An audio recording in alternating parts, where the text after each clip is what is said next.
Die. The Terror Within 2 is a direct sequel written and directed by Andrew Stevens, David from the first film. It's pretty cool that he invested so much of himself into making another movie. You would think that that means he's got a lot of passion and cares about the franchise. Is that true? How's the end result? I don't know. Let's watch The Terror Within 2 and see.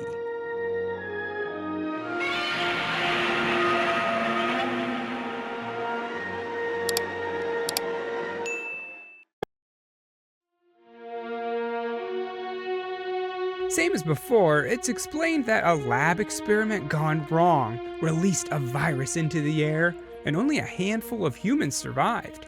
Now, a race of bloodthirsty creatures called the gargoyles roam the earth, with their only goal being to eradicate the human species. Next we see David with Butch. That's great! I'm glad to see the dog made it. Linda didn't, however. Remember her, the doctor that survived the first movie? Well, she died out in the desert. Really, she probably just didn't want to come back for the sequel. That's fine, at least they kept the dog. David's on his way to the Rocky Mountain lab, trying to gather ingredients for a vaccine as he goes. You see, now, if you get sick, you're pretty much screwed and gonna die, unless you have this vaccine. So it's pretty important. That's what this guy was doing. He's stationed at the Rocky Mountain lab, led by R. Lee Ermey. A nice surprise to see him here. But even he admitted he only took the job so he could pay off his house. The guy that went out was attacked while gathering supplies, and he's not going to make it. Worse yet, he lost all of his stuff. We can't have him laying around stinking up the place, so we see how the crew gets rid of dead bodies. Sort of an incinerator on steroids. He's instantly zapped away. We learn that others are sick too, so it's only a matter of time, unless they can get that vaccine. Let's deal with it. Kyle, Sharon, and Ernie go topside to see what they can find. Back to David, and we find some other survivors who are being chased. He tries to help out, but it's just a little too late for this guy. Luckily, his sister, Ariel, is alive, so her and David team up. Where's Aaron? He's dead. Back at the base, they're all still wandering around, Ernie getting sicker and sicker. But wait, I thought this was the Rocky Mountain base. This doesn't look like the Rockies, it looks more like Vasquez Rocks. Ernie's attacked and killed. I mean, he wasn't going to make it much longer anyway. And the others catch a lucky break when they manage to take it out with a boulder. David tells Ariel what happened in the first movie and how he ended out here all alone. In the morning, he finally shaves off that god-awful beard. It looked like they glued some fur to his face. David manages to radio back to the lab and learn their situation, which isn't very good. Luckily for them, David can get the supplies they need to make the vaccine, so they need him just as much as he needs them. Kyle and Sharon make it back to the lab by the hair on their chinny chin chin and manage to cut off a finger of one of the creatures. Look at that damn thing! That could be handy for them to research these things to find other weaknesses. But actually, it's quite the opposite. They discovered that even though the finger was cut off, it's still full of living cells. Remember how this monster is able to rejuvenate in the first movie? Well, this is why. It's living cells. They put the finger away, but not under lock and key, which is a big mistake. That night around the fire, David and Ariel make out, as you do. I mean, it makes sense. She's been stuck with her brother for how many years, and he's been wandering the desert for who knows how long. They both want to get some action. But just imagine that smell. Ugh. In the morning, the duo keep trekking through the desert, and Ariel tells David she doesn't know why, she just knows she's pregnant. I think you can tell where this is going. I mean, it just happened last night. There would be no way to really know, but she just has a feeling. While taking a break to drink for some cactuses, they spot a scavenger, a part of a tribe who lives nearby, and he knows the land. He'd be able to help them out and tell them where the cactus they need for the vaccine is. So they head back with him to his camp, and meet their leader, Alaba. But it's not all sunshine and puppies here. They have a plan for our heroes. In the morning, while David's out looking for that cactus, they kidnap Ariel for a ritual. What do you want? I know, big whoop, who cares? These guys aren't that bad. So what, they do a little kidnapping. Well, they kill Butch. Those pieces of son of a dog-killing mother humpers. They need to die. Well, these guys hold up their end of the bargain and show David to the cactus, where he gets a few buds of what he needs. However, they turn on him and try to kill him, which doesn't end well for them.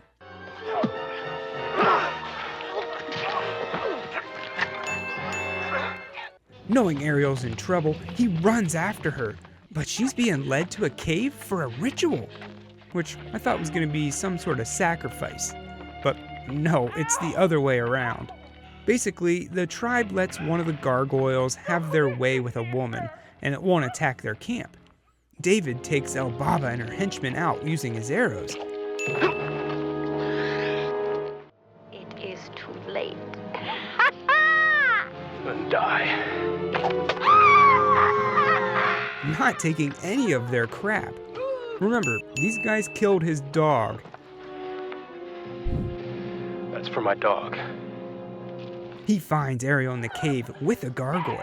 They fight for a bit, but it's Ariel who ends up giving the final blow, which seems appropriate. Back at the lab, the finger's getting bigger, and it's able to take over a rat. Kyle passes out with fever, so you know he's next. But earlier on, Sharon supposedly gave him the last of the vaccine she made. It turns out that she was lying and keeping it all for herself, which just ticks everyone off. And if there's one thing you don't want, is a ticked off Arlie Ermy. I want her out of here. The power cuts off, and Vaughn goes to take a look, expecting the worst, that a monster got inside. But it's actually some good news. David and Ariel make it in. He shares the news about these creatures' weaknesses, the dog whistle, and when Ariel stands up, we see that she is super pregnant. Like super duper. And that's not good. We know from the first movie that a fast pregnancy just means it's a gargoyle. They scan her and somehow look back in time to see when the egg was fertilized. We see David's normal sperm, and then after that, a black gargoyle sperm comes in and starts to take over the egg. That's not really how it works, but okay, it is a sci-fi movie, so I'll let it pass. Basically, now there's a half-human, half-gargoyle baby inside Ariel, and it wants out. With no time to spare, they clear out the med bay and prepare for the baby. And it's ugly. But not 100% gargoyle, so maybe there's some hope for it yet. By this point, the blob finger is able to move around to Jamie, so now it's able to take out humans. David and Kara run back to the medical bay to discover their worst fear. The baby's fully grown and escaped through the air vents. You feeling flashbacks yet, David? Learn from your mistakes. They gather up all the weapons they have and split into teams, with Kara and Kyle watching them from the monitors, ready to blow the dog whistle over the loudspeaker if needed. They all wander around for a while. I mean, you gotta fill up that runtime somehow, until finally the creature drops in behind Vaughn, and we get a really good look at him. I like the suit this time around. It's really a half-human, half-gargoyle. It's cool. Vaughn shoots at him, but it does nothing. Sharon comes in to help out, but she gets over her head pretty quickly and hides out in the incinerator. With no way out, she begs Vaughn to turn it on and basically kill her so this thing doesn't. I would think there would be another way, but he doesn't really seem to care, and zap, she's gone. Which only confuses the monster. DeWitt and David make it to level 3, right into the monster, and it takes DeWitt out. David fights it for a bit and manages to light it on fire, and down the elevator shaft it goes. But just then, The elevator comes up. What's inside? Why, David's mutant baby, of course. You mean there's two of them now? Well, yeah. The one David just killed was the finger. At least that's my best guess. David races up to the medical bay, where Kara's already getting the tar kicked out of her. He makes it in, a little too late to save her, but he does save Ariel, giving us this awesome one-liner. Come to Papa. They fight, but it's Ariel who calms her child down, speaking to the human side of him. Don't hurt him! And it seems to be working, at least giving David enough time to kill it. But don't forget about that finger blob monster. Luckily, David's able to finish it off this time with electricity. You know, that didn't work any time before, but now because it's the climax of the movie, it's dead. Sure, whatever. And that's where The Terror Within 2 ends. There still isn't much hope for the human race.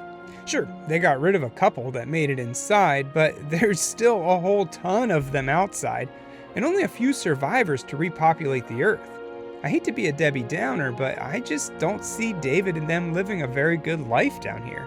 But hey, I guess they're still alive, so that's good. The budget for this movie is noticeably less than the first. The effects are particularly bad. Guns don't have any bullets coming out of them, not shooting through some plastic, and David's beard? Come on, that should be illegal. Some of the dead bodies did look pretty cool though. The monster suit was okay. I liked how it wasn't fully human or gargoyle, but something in between. It made it look more like something from The Thing or From Beyond.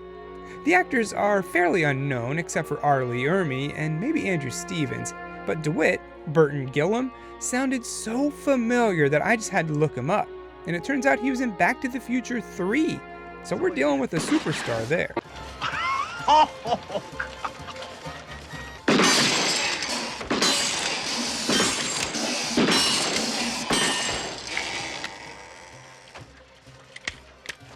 Tell me one thing, where did you learn to shoot like this? 7-Eleven. If you watched the first Terror Within and liked it, the sequel's worth a watch, but it's definitely a downgrade. For his directorial debut, Andrew Stevens did a pretty good job, but on its own, I think most would pass on this one. I give The Terror Within 2 1.5 fake beards out of 4. Oh, God, DeWitt, you think they're okay? Hey, don't you worry. They'll be back tomorrow afternoon. Or my name ain't DeWitt Thompson. I hope you're right. Well, I know I'm right. I got a birth certificate to prove it.